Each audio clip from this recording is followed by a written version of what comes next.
శ్రీ శివాయ గురువే నమః. ఆణిముత్యాలలో మీ మనస్సును మీరు జయించాలంటే ఆపై మీరు ప్రపంచాన్ని జయించగలరు. ఇది సత్యం.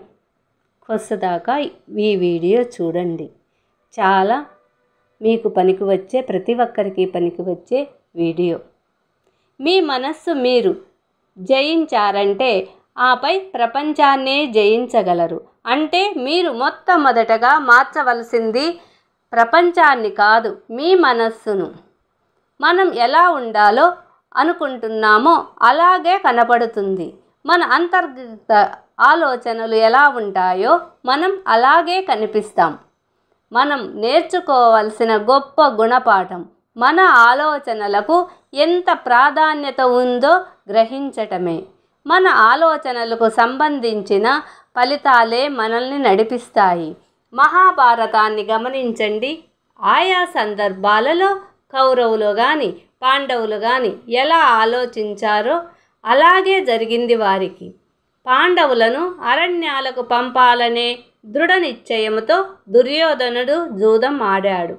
అది అలాగే జరిగింది. రాయబారం వలన ప్రయోజనం ఉండదని అయినా ప్రయత్నిస్తానని కృష్ణుడు ముందుగానే అన్నాడు. రాయబారం విఫలమైంది.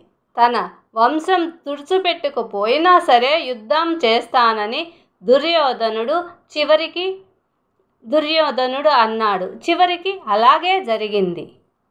మానసిక ఆరోగ్యం దెబ్బతిన్న వారికి ఊరు మార్పు వల్ల ప్రయోజనం ఉంటుందని డాక్టర్లు అంటుంటారు. అంటే స్థలం మారినప్పుడు కొత్త మనుషులు, కొత్త వాతావరణం మనకు కొత్త ఆలోచనలను కలుగచేసి మన ఆందోళన పడే విషయాలను మనం మర్చిపోతామని. అయితే కొంతమందికి ఈ సలహా కూడా పనిచేయదు. కారణం వారు తాము ఆందోళన చెందే విషయాలు తమ వెంట తీసుకువెళ్ళటమే. అంటే సంతోషం, దుఃఖం అంతా మన ఆలోచనలలోనే ఉన్నదన్నమాట. ఎవరైనా సరే తను మనస్సును ఒక్కరోజు జయించండి. మనస్సును ఒక్కరోజు జయించగలిగిన వ్యక్తి మహా సామ్రాజ్యాలనే జయించిన ఏకైక వ్యక్తి కాగలడు. ఇది పెద్దవాళ్ళు అనుభవంతో చెబుతున్న మాటలు.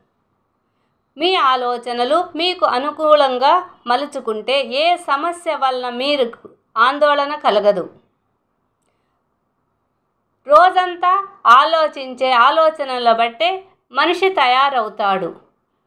యద్భావం తద్భవతి అన్నారు పెద్దలు. దాని అర్థం ఇదే. మనసులో ఏ ఆలోచన ఉంటే ఫలితం కూడా అదే వస్తుందని గ్రహించండి. మనం ఒక పని ప్రారంభించినప్పుడు మొట్టమొదటగా మన మనస్సులో కలిగే ఆలోచనలను మన కుడివైపు మెదడు నుండి ఉత్పత్తి అవుతుంది. అది మనలోని నమ్మకాలకు సంకేతం. కుడి మెదడు ఉత్పత్తి అది మన మంచి ఆలోచన అయితే అదే జరిగి తీరుతుంది. తర్వాత ఆ పనిలో మనకు మొట్టమొదట కలిగే ఆలోచన ఫలితాలే ఏర్పడతాయి. జీవితం సుఖంగా గడపాలని అనుకునేవారు వారికి సుఖంగానే గడుస్తుంది. కష్టాల పాలవుతామనే ఆలోచనలతో గడిపే వారికి కష్టాల పాలవుతారు.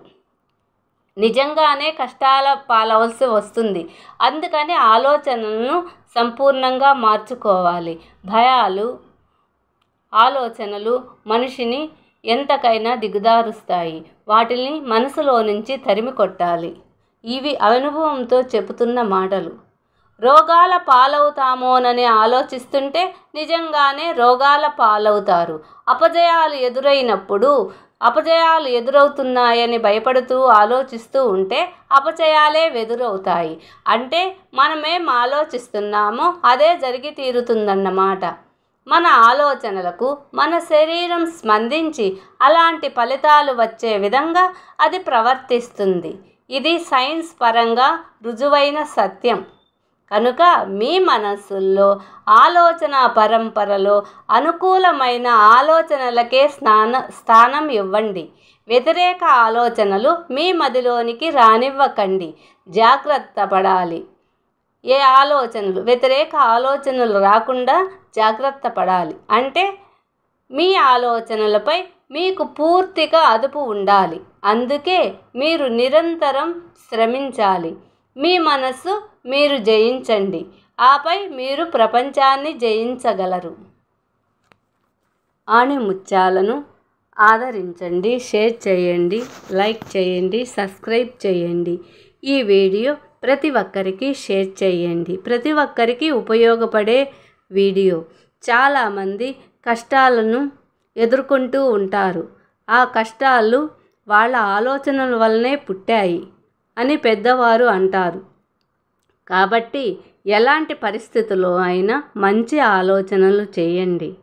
మంచే జరుగుతుందని ఆలోచించండి. అప్పుడు విజయం మీ సొంతం అవుతుంది.